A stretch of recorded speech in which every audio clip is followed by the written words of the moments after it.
spirit of the Shwala was our economy, our way of life. The belief is that the reef net is like a womb, and the salmon swimming in provide the spark of life to carry the people into a new season. It was really designed for this area, and it was such an abundance of wealth. And so they capitalized on it. The state passed a law that said you couldn't have any fishing gear within 1,000 yards of a fish trap. So Lummi brought the Alaska Packers Association to court. The case was decided against them. The state of Washington infringed on that sovereignty. The fish traps went away in the 30s. The state got some money from the federal government to buy back licenses because there was too much production. Currently, we have the only tribal reef net. How are we going to fix those historical events without any truth and reconciliation?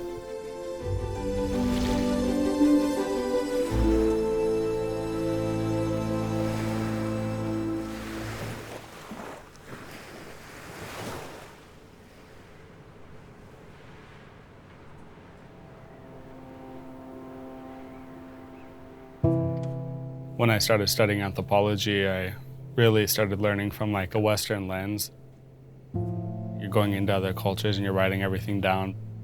But studying at Western Washington University has taught me the values of anthropology and the progress it's taken since then.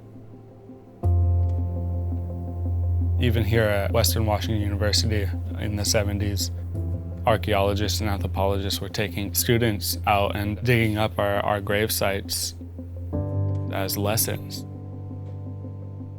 And so I just started working as a research assistant at Children of the Setting Sun Productions and seeing where I can make a difference. We identified this area as unique, and one of the unique elements is this technology of reef net fishing.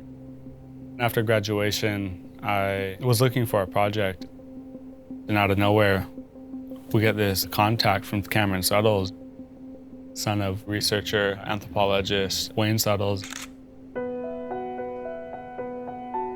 He was decades ahead of his time. There was this kind of unhelpful trope about all those natives have assimilated so much, it's not worth doing anthropological research. And Wayne comes through and he says, that's not true. His research into how communities utilize natural resources collaboratively and how that structured the inter-tribal relationships, the interpersonal relationships, the interfamily relationships was really critical to the points he was trying to make about a society that was highly connected. Now, what's interesting about Wayne's work is that he continues to bring that into the modern times and show the continuity of those cultural traditions into the present. And that's exactly what this research embraces. It's not this static culture that was fading, but that it's very much alive and strong and growing. It's kind of an amazing evolution. That's what is suhighlighted in the way that this could be addressed and how informative this could be for readers. In 1951, Suttles finished his thesis statement, Reefnetters of the Salish Sea. If you read some of the beginning chapters and how he actually went around, knocked on doors, and how he's a little scared to talk to these old Indians, and he took a pencil rather than a pen because if he fell in a creek, the ink might run, and just the kind of like how it was. Reefnetters of the Salish Sea is my father's unpublished work that I've been working to help bring to publication. My dad came here to the San Juan Islands back in 1946. By the time I was 3 or 4 years old, I was tagging along with him as well as my older brothers. He would go and visit different villages and talk with some of the older people and interview them with his reel-to-reel tape recorder. He wanted to understand how people lived in this area that participated in reef netting as a common culture. After my father passed away, I was very motivated to help get his book to publication. There's a growing interest in indigenizing ethnographic research from the past. You have Suttles' approach, Michael's approach, and my approach all being integrated into this. What I see as a core opportunity for this potential publication is that we have the ability to tell a story about ethnography from the position of those who are often the subject of ethnographies. After going through the first wave of boarding school survivors, second wave of boarding school survivors, Suttles expresses how excited they were to share this culture, that it will survive. Patrick George mentions when he knocked on the door that, "I'm glad you came, I've been expecting you, I'm the last one left." I just hope that everybody knows the consequences of not sharing your culture is not only do you risk losing it forever, but you risk other people claiming it forever. Through this collaboration, we can tell our story.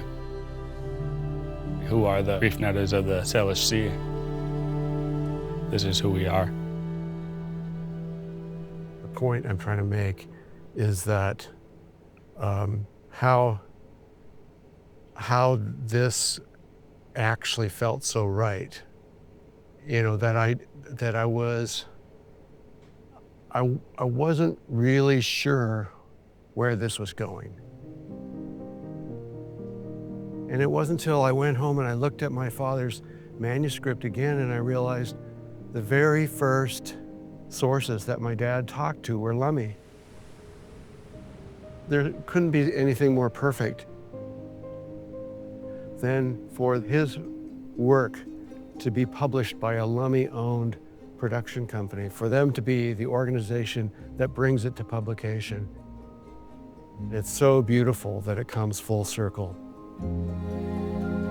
People have creator or people have God. Ours is called the changer.